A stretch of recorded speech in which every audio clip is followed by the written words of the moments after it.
Oke, kita akan awali dengan informasi pemirsa cuaca ekstrim dan angin kencang yang akhir-akhir ini melanda Bali menyebabkan berbagai bencana di Bali. Salah satu dampaknya adalah menumpuknya sampah-sampah kiriman di pesisir pantai Kuta.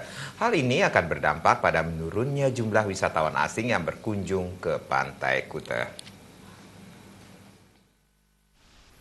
Seakan sudah menjadi peristiwa menahun, tahun ini pula Pantai Kuta kembali dilanda sampah kiriman yang menyebabkan pemandangan kurang mengenakkan mata.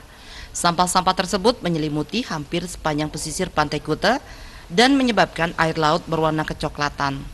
Pantauan di lapangan, sampah didominasi oleh sampah plastik dan sampah-sampah kayu berbagai ukuran.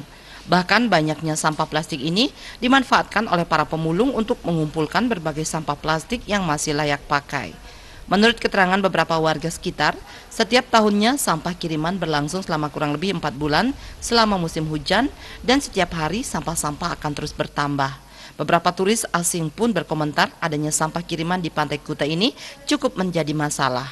Namun itu wajar karena fenomena alam tidak akan terelakkan.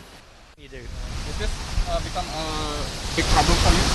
Not for me personally, not for me, because I've been coming to Bali many years. Okay. But other tourists say just come for the first time and they see this. Oh my goodness, not good. But as my friend here says, what can you do? Wet season, cyclone season, prevailing winds, ocean current, just brings it in, yeah. Not really a big problem for me. Oh, around this beach is a big problem. Garbage, many garbage. Solution? Решение какое? Many people come here and take garbage and go. Tak dipungkiri, sampah kiriman di Pantai Kuta tersebut berdampak pada menurunnya jumlah wisatawan asing yang berkunjung ke pantai tersebut. Hingga hari Jumat 2 Februari, pantauan jalan di sepanjang Pantai Kuta cukup sepi dibanding hari biasanya. Triguna dan Indrawan, Bali TV.